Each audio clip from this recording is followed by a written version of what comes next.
Start कर दें कि कुछ बच्चों का वेट कर लें?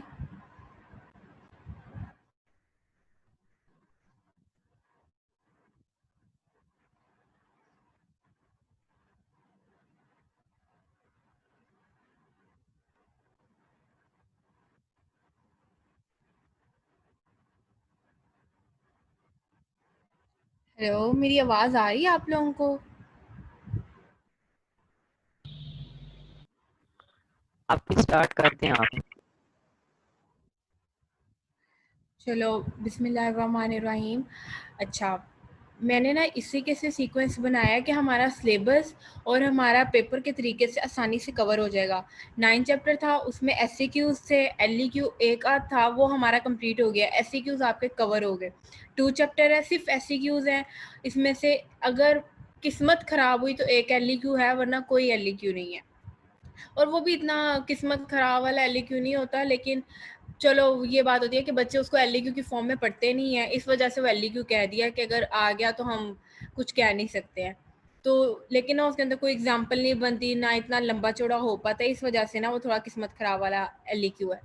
वरना ये 2 चैप्टर कंप्लीट हो गए ना, तो आपका ये है कि आपके SCQ साइड पे हो गए। इन 2 चैप्टर में से आपको LEQ नहीं आएगा। बाद में ना अब हमने ये अपनी स्ट्रेटजी रखनी है कि हर चैप्टर में से हमने पहले LEQs कंप्लीट करने हैं, दी मोस्ट इम्पॉर्टेंट वाले, जिनमें सबसे ज़्यादा हमारे पास क्यूरीज हो रही होती हैं, जैसे PNF हो गया, स्ट्रेच मोबिलाइजेशन, इस तरह के क्वेश्चंस हैं, हम उनको कवर करेंगे, ठीक है। और उसमें ये था कि हम नोट्स बनाएंगे साथ के साथ। अभी तो ये ना कि इन 2 चैप्टर्स के मैंने आपको कोई नोट्स वगैरह शेयर नहीं किया है कि आपने, अगर आपने इससे भी इजी फॉर्म में करना हो, की पॉइंट्स बना के अगर आपको, कैसे कर सकते हो अदर देन स्लाइड्स की मैं बात नहीं कर रही। सर की स्लाइड्स सफिशिएंट, अगर आपने सिर्फ की पॉइंट्स याद करने हैं तो दी बेस्ट बनी हुई है सर की स्लाइड्स। लेकिन स्टिल एक होता है ना, स्लाइड से ऊपर थोड़ा सा, जैसे आप लोगों को बायोमैकेनिक्स के नोट्स मिले थे, उस तरह के अगर आपको LEQs के नोट्स चाहिए हुए ना, तो वो मैं उनके ऊपर वर्क करूंगी। साथ साथ मैं आप लोगों के साथ ना उसकी PDF बना के शेयर कर दिया करूंगी।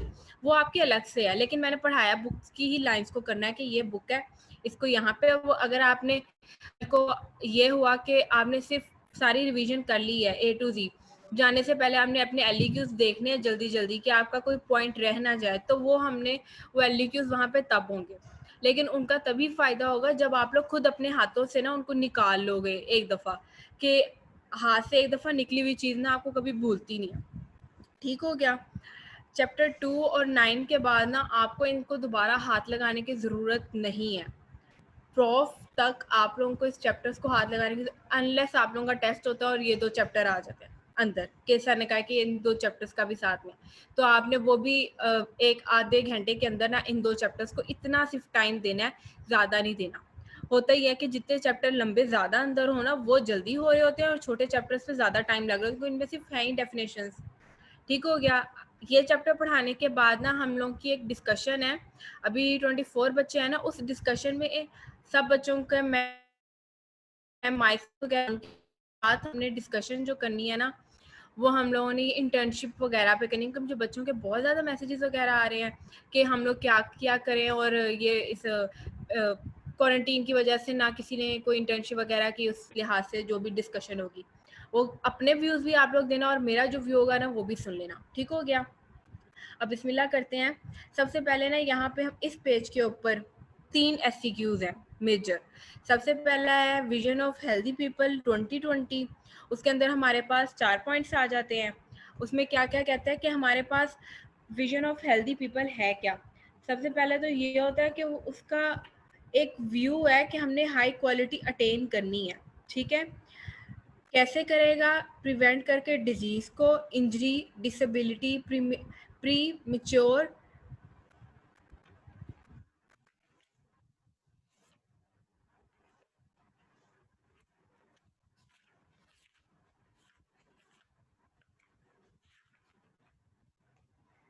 प्रीमेच्योर डेथ, इन 4 चीज़ों को वो प्रिवेंट करके हाई क्वालिटी को अटेन करेगा हेल्थ की।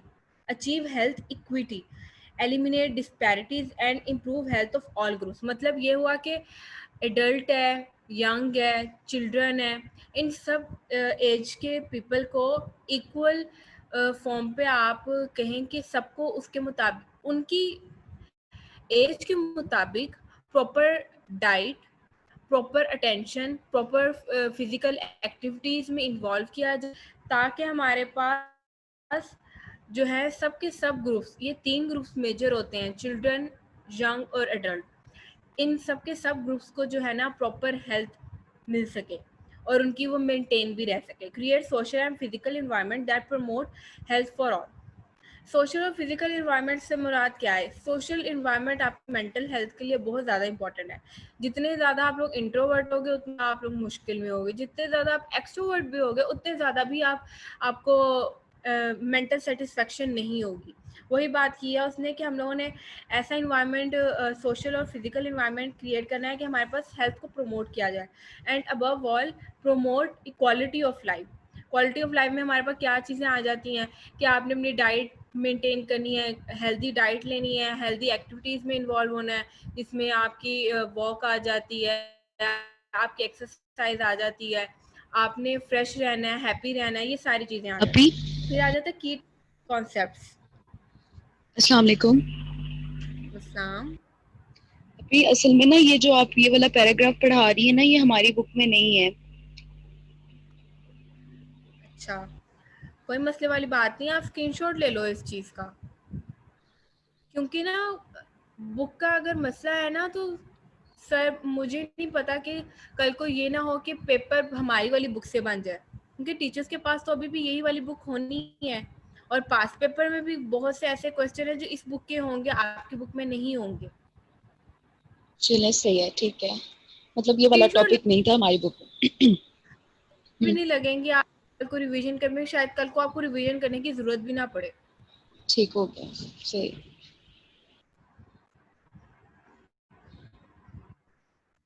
नेक्स्ट है की terms and concepts, health, wellness, health promotion और health related quality of life, जिसे HRQOL कहते हैं। HRQOL SEQ आता है, पास पेपर में भी है।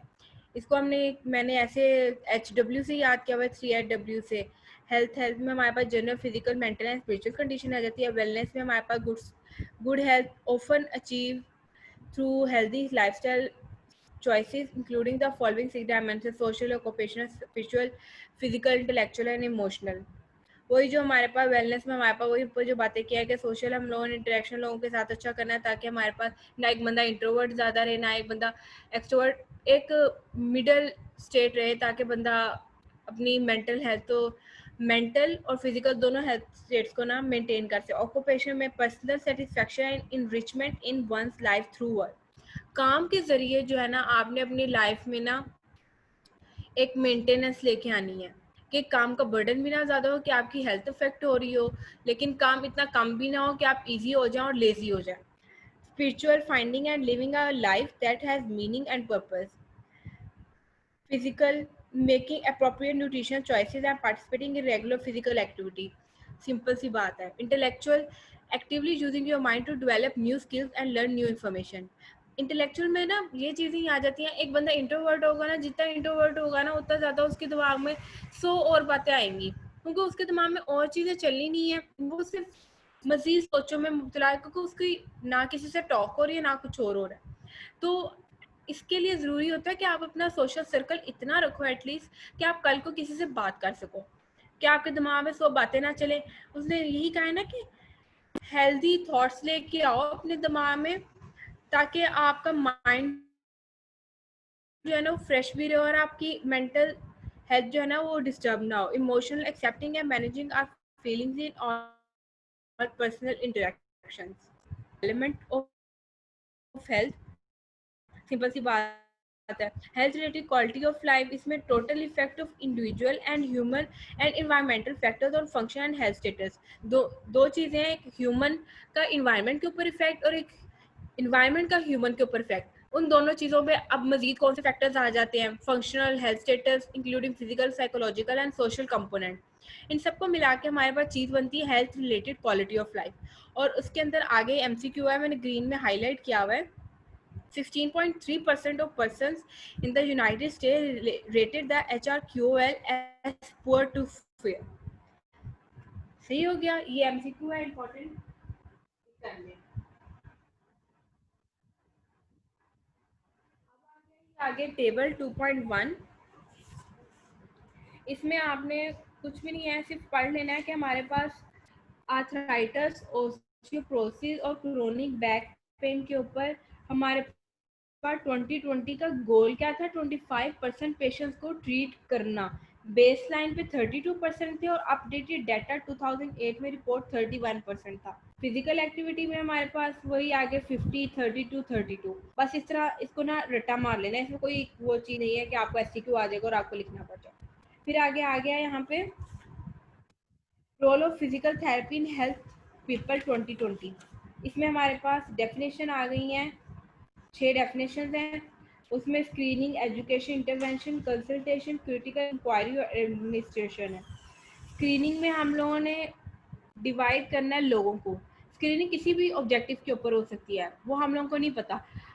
हम जब एक स्क्रीनिंग स्टार्ट करते हैं ना, उससे पहले हम लोग एक ऑब्जेक्टिव अपना सेट करते हैं कि हम स्क्रीनिंग किस पॉइंट पे कर रहे हैं कि आया वो हमारे पास हेल्दी और अनहेल्दी पेशेंट्स को ग्रुप्स में डिवाइड करने के लिए, आया हमारे पास एजुकेटेड नॉन एजुकेटेड पीपल को डिवाइड करने के लिए। इस लिहाज से फिर एजुकेशन है कि हम लोगों ने पीपल को सफिशिएंट इंफॉर्मेशन प्रोवाइड करनी है बिफोर के प्रिवेंट करने के लिए एक डिजीज़ को, एंड आफ्टर अगर डिजीज़ हो गई है तो आपने उसको मज़ीद कैसे बढ़ने नहीं देना, उस लिहाज से सारी एजुकेशन उसमें आ जाएगी। इंटरवेंशन कि हमारे पास जो स्क्रीनिंग सेशंस है ना, उसमें आपने क्वेश्चनिंग करके, इंक्वायरी करके कि किस लिहाज से ग्रुप्स बने गए हैं, किस लिहाज से डिफ्रेंशिएशन की गई है, वो इंटरवेंशन में आ जाएगा।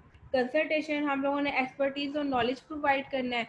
जो लोग ऑलरेडी एक चीज़ का नॉलेज रखते हैं, एजुकेटेड पीपल आपके पास जैसे आता है, आप उसको कंसल्ट करते हो ना कि आपको मज़ीद पता है कि वो इस लिहाज से आया, आपसे डिस्कशन कर रहा है, तो अब आपने उसको मज़ीद कंसल्टेशन देनी है कि अब आप इधर जा सकते हैं, इधर जा सकते, फिर उसकी चॉइस होती है कि वो आपके पास ही स्टिल बैठेगा कि आगे आपके पास ही उसने अपना ट्रीटमेंट जो है फर्दर लेके जाना है, कि वो आगे अपनी जो मज़ीद ऑप्शंस आपने प्रोवाइड किए हैं वो उनको एक्सप्लोर करना चाहता है। फिर क्रिटिकल इंक्वायरी के हमारे पास जो स्क्रीनिंग करके ग्रुप्स बने हैं उनको हमने जो है कैसे डिवाइड किया, उनमें इंफॉर्मेशन लेना, रिसर्च उस पर प्रॉपर प्लान बनाना, वो सारी चीज़ें क्रिटिकल इंक्वायरी में आ जाता है। एडमिनिस्ट्रेशन में क्या आ जाता है? Planning, development and managing all aspects of the prevention और wellness project including budget, human resources and space. कि हम लोगों ने जगह, अपने रिसोर्सेज, सब चीज़ों को देख के फिर हम लोगों ने एक अपना बजट प्लान करना है, उसके मुताबिक हम लोगों ने देखना है कि किसी के साथ हम चीज़ों को मैनेज कर सकते हैं, किसी के साथ अपने 3 मेजर ग्रुप्स, चिल्ड्रन, यंग और एडल्ट को उनको किसी के से हम लोग ट्रीटमेंट में लेके आ सकते हैं। फिर है primary prevention, secondary prevention, tertiary prevention. Primary prevention before disease, आपने कैसे उसको प्रिवेंट करना है। सेकेंडरी प्रिवेंशन में आपको डिजीज हो गई है तो आपने उसको मजीद कैसे बढ़ने नहीं देना। टर्शियरी प्रिवेंशन में हम लोगों ने, अगर डिसेबिलिटी है, अब तो एक डिसेबिलिटी का मतलब ये हो गया कि एक पेशेंट है विद इंजरी या विद प्रॉब्लम है, अब आप उसकी प्रॉब्लम को ना दूर कर सकते हो ना कम कर सकते हो, लेकिन आप उसके साथ ही उसको एक quality of life still provide करते हो। फॉर एग्जांपल, आपके पास एक पैरालिसिस वाला पेशेंट आ गया, उसकी लोअर लिम्ब पैरालिसिस है, अब वो वॉकिंग में उसको डिफिकल्टी है, आप उसको हेल्प करोगे कि उसकी जो है tone of body, lower limb जो है वो वापस आने लगे और वो अपनी बॉडी को वर्किंग में लेके आना शुरू कर, लेकिन स्टिल आप उसके साथ ही, क्या अभी उसकी लेग्स काम नहीं कर रही हैं, जितनी देर तक आप उसका सेशन ले रहे हो कि वो वापस वर्किंग में आए, उस दौरान के अंदर आप उसको डिप्रेशन में, एंजाइटी में इन्वॉल्व नहीं होने दोगे, साथ के साथ उसे क्वालिटी ऑफ लाइफ की तरफ लेके आओगे कि still you can work it out, वो बात आ जाती है। फिर आगे है प्रिवेंशन एक्टिविटी, जिसमें सबसे ज़्यादा इंपॉर्टेंट ऑस्टियोपोरोसिस वाला है 3rd नंबर पे।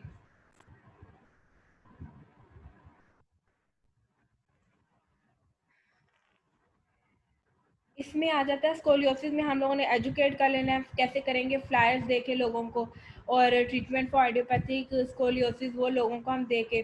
फिर ओबेसिटी में भी इंटरवेंशन आ जाएगी, develop exercise and fitness programme for overweight teens and adults.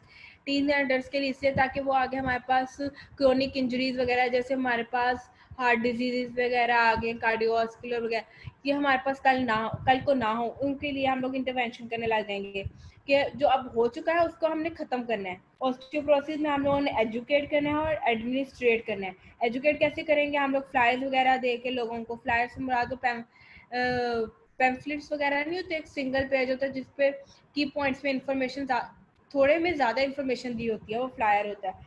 और एडमिनिस्ट्रेशन में कि हमारे पास किस तरीके से हम लोगों ने, अगर हमारे पास उस फ्लायर की वजह से लोग आए हैं, या हमारे पास एक एरिया है उसके अंदर हम लोगों के पास कितने ऐसे लोग हम लोगों के पास आइडेंटिफाई हुए हैं जो ऑस्टियोपोरोसिस को फेस कर रहे हैं, हम लोगों ने उसके मुताबिक अपने रिसोर्सेज को देखना है, फिर उसके मुताबिक बजट प्लान करना है और उन लोगों के ऊपर वर्क करना शुरू करना है।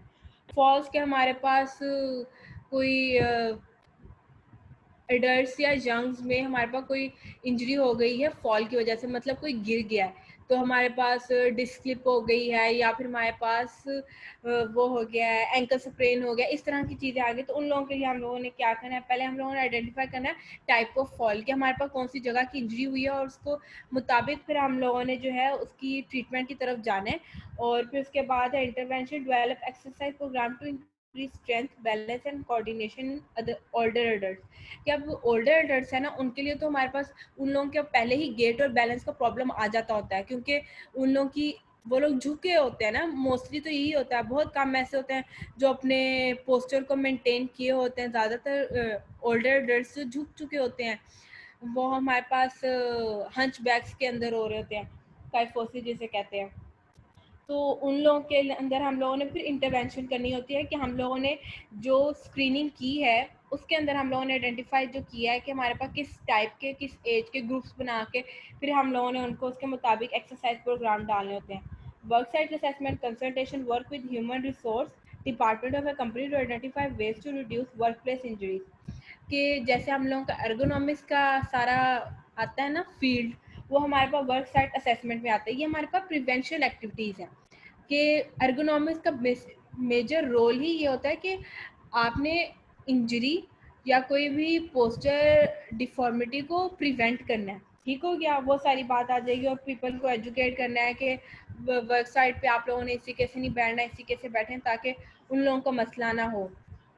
कल को उनका पोस्टर खराब हुआ, सबसे पहले उन लोगों ने कहना हम तो 8-8 9 9 घंटे यहाँ पे बैठे रहते हैं, हमारा इसी की वजह से खराब। कल को आपकी जो है ना, आपकी वर्क साइट की जो है पॉजिटिव रिस्पॉन्स नहीं आएगा, क्योंकि कल को जिस बंदे ने इधर काम किया है, फॉर एग्जांपल मेरे पास किसी ने काम किया, मेरा वर्क साइट अच्छा नहीं बना हुआ, वहाँ पे चेयर्स अच्छी प्रोवाइड नहीं की हुई, टेबल्स की हाइट इस तरह अच्छी नहीं है कि जो हमारे पास मेरे पास वर्कर है वो सही तरीके से उनकी आई जो है आई लेवल ऑन द कंप्यूटर जो है वो मेंटेन नहीं हो पा रहा, और टेबल की हाइट ऊंची है कि उनकी जो आर्म रेस्ट है वो वहाँ पे हमारे पास सूटेबल पोजीशन में नहीं है, और चेयर जो है वो इतनी अनकंफर्टेबल है। तो कल को जब वो इस वर्क साइट से जाएंगे या किसी और को रिकमेंड तो नहीं करेंगे क्योंकि यार एरिया ही नहीं अच्छा, पैसा मिल रहा है लेकिन एरिया अच्छा नहीं है, काम तो पैसे के साथ उनको इन्वायरमेंट भी तो चाहिए ना अच्छे वाला। वो इस बारे में इसको कह रहा है कि इसमें प्रिवेंशन आ जाती है। फिर आगे ये बॉक्स 2.2 है, risk factor for the coronary artery disease and osteoporosis. Coronary artery disease risk factor में हमारे पास 7 पॉइंट हैं। सबसे पहली most important, family history. Second, cigarette smoking, hypertension, hypercholesterolemia, impaired fasting glucose level, obesity और सीडेंटरी लाइफस्टाइल। ये आपने सिर्फ रट्टा मार लेना है, इजी सी हैं बातें, आज याद पढ़ ली हैं, कल को आपको पढ़ने की जरूरत भी नहीं पड़ेगी इंशाल्लाह। ऑस्टियोपोरोसिस में क्या आ जाता है, एमसीक्यू है, ग्रीन हाईलाइट क्या हुआ है कि bone mineral density score of -2.5 और लेस। अच्छे तरीके से इसको हाईलाइट कर लेना। 9 पॉइंट्स हैं ये। पोस्ट मेनोपॉजल है, कॉकेजियन और एशियन डिसेंट के हमारे पास जो है, एशियन पीपल में ज़्यादातर है ना कि हमारे पास एशिया जो हमारे पास कॉन्टिनेंट है इसमें गुर्बत ज़्यादा है। गुर्बत का ज़्यादा होने की वजह से यहाँ पे दूध नहीं मिल रहा, वहाँ पे बच्चे जो है हमारे पास ऑस्टियोपोरोसिस की वजह से सारे कमज़ोर हुए बैठे हैं। वो एक बात है, इवन कि फीमेल्स के साथ भी ये है, बेशक वो ओल्डर एज में भी चली गई हैं, उनके साथ यही है, या पोस्ट मेनोपॉजल हो गया है या उनकी डाइट अच्छी नहीं है और वो वीक हो जाती हैं और ऑस्टियोपोरोसिस हो जाता है। फैमिली हिस्ट्री आ जाती है, लो बॉडी वेट आ जाता है, little to no physical activity, वही सेडेंटरी लाइफस्टाइल आ गया, स्मोकिंग हो गया, prolong bed rest, sedentary lifestyle, prolong use of corticosteroids. जैसे जो ये जिम वाले होते हैं ना, जिम कर रहे होते हैं जो लोग, उन लोगों के साथ ज़्यादा होता है कि वो लोग कॉर्टिकोस्टेरॉइड्स वगैरह ये स्टेरॉइड्स तो ले रहे होते हैं, लेकिन जहाँ वो अपना मसल बल्क जो है वो इंक्रीज करने की कोशिश कर रहे होते हैं ना, दूसरी तरफ वहीं पे उनका नुकसान क्या होने लग जाता है कि उनका बोन मिनरल डेंसिटी जो होती है ना वो डिस्ट्रॉय होने लग जाती है। ये है वो LEQ जो अगर किस्मत थोड़ी सी ऊपर नीचे हो जाए तो एज अ SCQ है बेसिकली, लेकिन LEQ आ जाता है। लेकिन इसमें कुछ भी नहीं है। पहली दो बिहेवियरल चेंज थ्योरीज हैं, 3 होती हैं। पहली दो की सेम ही एग्जाम्पल आ जाती है तकरीबन, कोई खास डिफरेंस नहीं है उनके अंदर, बस नाम के फ़र्क के साथ और एक दो पैराग्राफ डाल के उन्होंने किया हुआ है। तीसरा हमारे पास ट्रांस थ्योरेटिकल मॉडल होता है, सोशल कॉग्निटिव थ्योरी। जब तक आप इस चीज़ पे बिलीव ना कर लो कि मुझे ये बीमारी हो सकती है, तब तक आपको कुछ नहीं हो सकता। मतलब कि एक बच्चा है, वो खून को देख के रोता है, बिफोर टाइम उसे नहीं, अगर आप उसका खून वहीं पे रोक लो और उसको नजर ना आए, उसको चोट लगी है फॉर एग्जांपल और उसे उसका खून निकलने लग गया, अगर वो खून ना देखे और आप उसको दूसरी बातों में लगा लो, उसको पता भी नहीं होना कि उसके साथ कुछ हुआ है। लेकिन जैसे उसने खून देखा है, उसके दिमाग में आया, अगर बेशक पेन ना भी हो रहा, उसके दिमाग में आया नहीं कोई मसला तो हो गया, दर्द तो हो ना, रोना तो है ही है, वो यही बात आ जाती है। आप जब तक इस चीज़ के ऊपर बिलीव ना करो कि मुझे ये डिजीज़ नहीं हो सकती, आपको नहीं होनी। मतलब समझ रहे हो ना, अगर मैं थोड़े से वर्ड्स में ऊपर नीचे हो रहा हो कि मैं ऑपोजिट हो रही हूँ, जब तक आपका बिलीव नहीं होगा ना, तब तक आपको कुछ नहीं हो सकता। अगर आपको बिलीव है ना कि आपको ये डिजीज़ हो जाएगी, आपको आधे घंटे के अंदर हो जाएगी। एक बीमार को ये कहना गलत होता है कि आप बीमार हो, उसको कहना है कि आप तंदुरुस्त हो ताकि वो बैक टू हेल्थ आ जाए। ये होती है आप उसके मेंटल स्टेट के साथ एक तरह से ना प्ले कर रहे होते हो, कि आप उसको ये समझा रहे होते हो कि आप हेल्दी ही हो, बस वीकनेस है, बैक टू वर्क हो। एक ना फेसबुक पे ना एक एमबीबीएस का स्टूडेंट था, 3rd ईयर या 2nd ईयर का। उस बंदे को सिर्फ उसने ये उसके सारी पोस्ट में यही बात उसने लिखी हुई थी कि उसको एक डेथ वाइब्स आई थी, कि डेथ वाइज में ये उसके साथ हुआ था कि उसे लगा था कि वो बस मरने लगा है, और उसने अपने फैमिली को कहा कि मुझे फ़ौरन हॉस्पिटल लेके जाएं। डॉक्टर्स कह रहे थे कि बिल्कुल हेल्दी है, लेकिन उसकी जैसे ही वो अभी हॉस्पिटल में पहुंचा या उसकी वहाँ पे उसको सांस में मसला होने लग गया, साथ ही उसका बिलीव था ना कि मुझे कुछ होने वाला है बस, और उसको एक दिन के अंदर अंदर ही 7 मेजर डिजीजेस डिटेक्ट हो गई। उसका एक बिलीव था उसको ये होना है, उसको ये लग रहा था कि बस उसकी डेथ करीब है, और उसको एम यही है कि आप ये बिलीव ना करो कि आपको नहीं होगा कुछ, आपको नहीं होगा कुछ, तो आपको कुछ नहीं होगा इंशाल्लाह। वही बात आ जाती है, individual must believe that he और she can change a particular behaviour and that change behaviour will lead to the desired outcome. Simple सी बात आगे, लेकिन इससे इसको पॉजिटिव बिहेवियर में बताया है कि अगर एक पेशेंट जो है वो अपना वेट लॉस करना चाहता है और इस बिलीव के साथ हो कि मैं अपना वेट लॉस कर सकता हूँ, तो ही उसका वेट लॉस होगा। अगर आप खुद उसमें सख्ती करते रहो ना, नहीं आपने वेट लॉस करना, नहीं, आप कुछ नहीं कर सकते, दुनिया इधर से उधर हो जाए। If a patient decides to use exercise to lose weight, clear instructions on how to perform and progress the exercise must be given. बार उस में आपको एक दिन का दोगे ना, वो आपको 4 दिन का करके आपको ना अपना वेट लॉस करके दिखेगा, उसकी एक फर्म बिलीफ बन गया है। लेकिन उसका फर्म बिलीफ हुआ ही नहीं है, तो आप जो मर्जी कर लो, वो कुछ नहीं, आप कुछ नहीं कर सकते हो।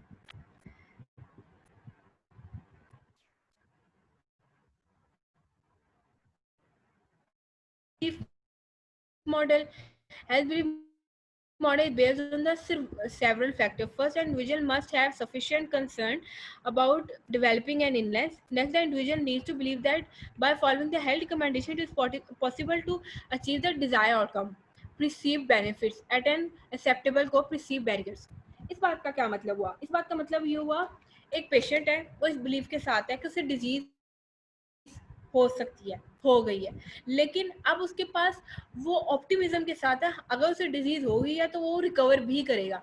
वो क्या है, हमारे पास प्रिसीव बेनिफिट्स है, लेकिन एट एक्सेप्टेबल कॉस्ट। मतलब कि उसको उस काम के करने के लिए वो बगैर दवाई खाए, बगैर सिर्फ दुआएं मांगे आप ठीक नहीं हो सकते हो। उसके लिए बहुत सी चीज़ों का यस करना भी होता है। उनमें क्या क्या चीज़ें आ जाती हैं, आपकी मेंटल बिलीव आ जाता है आपका अपना ही कि हाँ मैं ठीक हो सकता हूँ।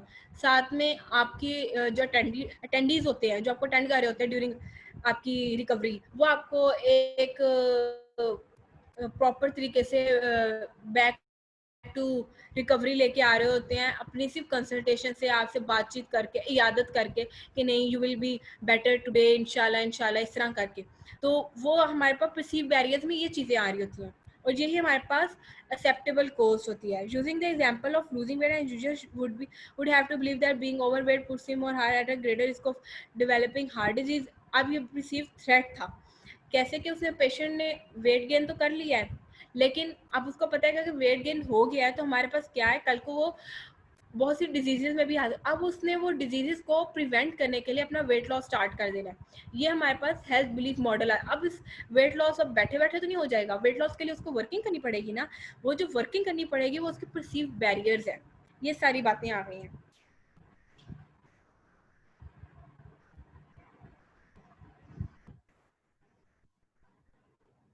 अब आ गया है हमारे पास trans theoretical model. Trans theoretical model में हमारे पास 5 चीजें आती हैं.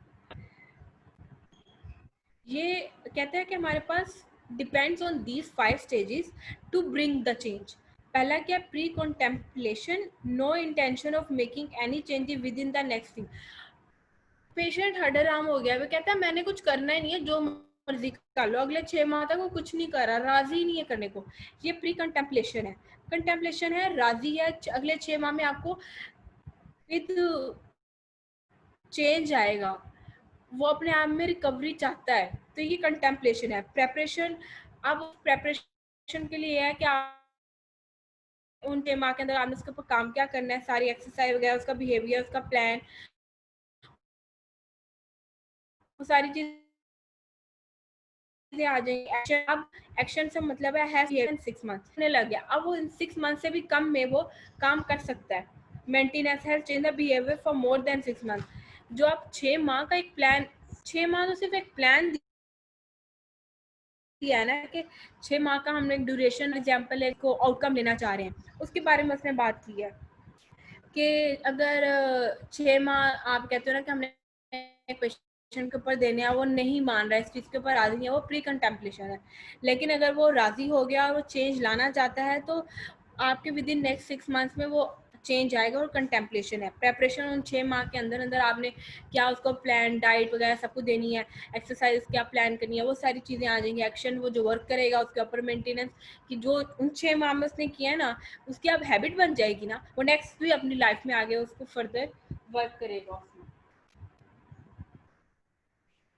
अब ये है हमारे पास SCQ है, steps to develop and implement prevention health wellness and fitness programme. सबसे पहले आइडेंटिफाई करनी है नीड, कि चिल्ड्रन एडल्ट वगैरह किस में होगी, स्कूल सिस्टम है, कम्युनिटी है, वर्क साइट है, क्या है. Set goals and objectives. Goals and objective में ये आ जाएगा कि हम लोगों ने किस तरीके से, हम क्या पर्पस है हमारे प्रोग्राम का, फिर उसके बाद हमने गोल किस लेवल पे अचीव करना है. स्क्रीनिंग से वो पता लगेगा, स्क्रीनिंग आ जाएगी उसमें, फिर एजुकेशन आ जाएगी, एक्सरसाइज प्रोग्राम आ जाएंगे.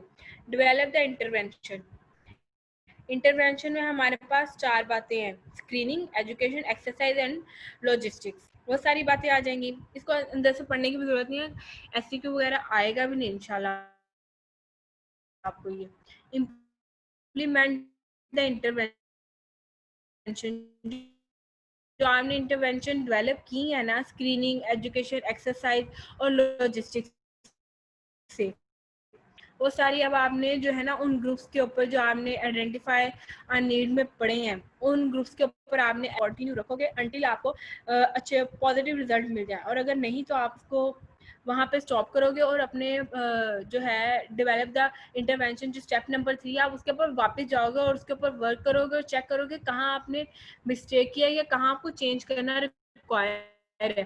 और वहाँ पे चेंज करने के बाद आप फिर दोबारा अपने इम्प्लीमेंटेशन पे जाओगे और इवेल्युएट करोगे रिजल्ट्स को, कि जब तक आपको पॉजिटिव ना मिल जाए. लास्ट, इसके बाद खत्म हो जाएगा हमारा इश्यूज अफेक्टिंग एक्सरसाइज एडहेरेंस.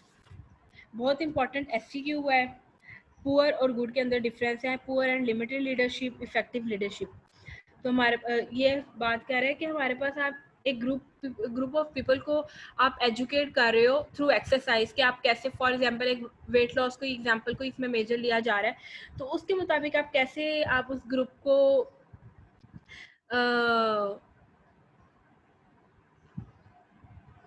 को कैसे आप एक चीज की तरफ लेके आओगे कि कल को वो कंटिन्यू भी करें। तो उसमें सबसे पहले लीडरशिप ही आ जाती है ना, कि जो थेरेपिस्ट या हमारे पास एर्गोनॉमिस्ट है या थेरेपिस्ट है या हमारे पास जिम का बंदा है, जो भी है हमारे पास, वो हमारे पास किस तरह की लीडरशिप क्वालिटीज रखता है। कल को आपको एक पेशेंट को बताना ही ना आए, उसको समझाना ही ना आए, आप उसको मैनेज ही ना कर पाओ, तो कल को आप तो नहीं उसको कुछ करवा सकते हैं ना। वही बात आ गई, inconvenient time of class and और programme part of regular routine. एक टाइमिंग मेंटेन की हुई है तो हमारे पास वो गुड में आ जाएगा, लेकिन अगर वो टाइमिंग मेंटेन ही नहीं है, कभी 5 बजे हो रहा है, कभी 6 बजे सेशन हो रहा है, तो पेशेंट भी इससे उकता जाएगा और थेरेपिस्ट खुद भी उकता जाएगा। Injury no injury, no injury पे हमारे पास गुड है कि हमारे पास पोस्चर मेंटेन सही हो रहा है, आपका गेट सही है, आपका बैलेंस सही है, तो आपकी एक्सरसाइज प्रॉपर सही हो रही है। लेकिन अगर आपको आए दिन चोट लग रही है, कोई इंजरी हो रही है, कोई डिसलोकेशन हो रही है, तो एक्सरसाइज प्लान हमारे पास सही है ही नहीं, वो पुअर हो गया। बोर्डम विद एक्सरसाइज और इंजॉयमेंट फन वैरायटी, कि रोज एक ही चीज की तरफ ना हो, एक पेशेंट को आप अट्रैक्ट भी करें उस एक्सरसाइज की तरफ, कि उसको पता हो रोज की रोज आप उससे बात भी करें, ये ना हो कि आप आए उसको कहें कि बस करना शुरू कर दे इतने टाइम के लिए, बस खत्म, वो बातें सारी आ जाती है। Poor individual commitment, social support from group. इसमें यह है कि पेशेंट ही ना चाह रहा हो कि वो एक्सरसाइज करे, तो आप कुछ नहीं उसका बिगाड़ सकते। लेकिन अगर इर्द गिर्द वाले पेशेंट्स को देख के एक अच्छा सोशल इन्वायरमेंट बना हुआ है, तो हमारे पास होगा कि वो कहेगा नहीं अच्छा है, सारे कार्य मुझे भी करना चाहिए, तो हमारे पास ये गुड में आ जाएगा। Unaware of any progress being made, patient को आप बता ही नहीं रहे हो कि उसकी प्रॉपर कितनी कैलोरीज बर्न हो रही हैं, किसी किस्म में चेंज आ रहा है, तो वो पुअर ही है, उसको जो पता ही नहीं है एक चीज की तरफ, तो क्या करेगा। और regular updates on the progress, daily basis पे कर रहे हो, आफ्टर 2 डेज कर रहे हो, फोर्टनाइट कर रहे हो, कि 14 डेज बाद कर रहे हो, तब का देख के कह रहे हो तो भी होता है। पुअर फैमिली सपोर्ट डिसअप्रूवल, मेरे पीछे ना रोटियों वाला आया हुआ तो उसकी आवाज आ रही होगी, तो sorry. Poor family support disapproval, कि फैमिली का पीछे से कोई सपोर्ट ही नहीं है कि वो इस तरफ आए, तो आप तब भी पेशेंट हैप्पी नहीं है तो क्या करेंगे। और फैमिली सपोर्ट है तो पीछे से उसको एक ना बकअप मिलता रहता है कि yes you can do it, और इस तरह की पॉजिटिव रिस्पांस मिलते रहना, और वो भी खुद कहते हैं कि नहीं आप अच्छा कर रहे हो। तो ये चीज़ें भी इन्वॉल्व होती हैं एक पेशेंट को ना बैक टू रिकवरी या चेंज की तरफ लेके जाने के लिए। तो चैप्टर यहाँ पे कंप्लीट हो गया, 2 चैप्टर हो गया। इंशाल्लाह कल हमने फिर 7 चैप्टर के ऊपर आएंगे। तो अब ये है कि अगर आप लोग ज्वाइन करना चाहते हो तो ठीक है, अदरवाइज बच्चा दोबारा आना चाहता है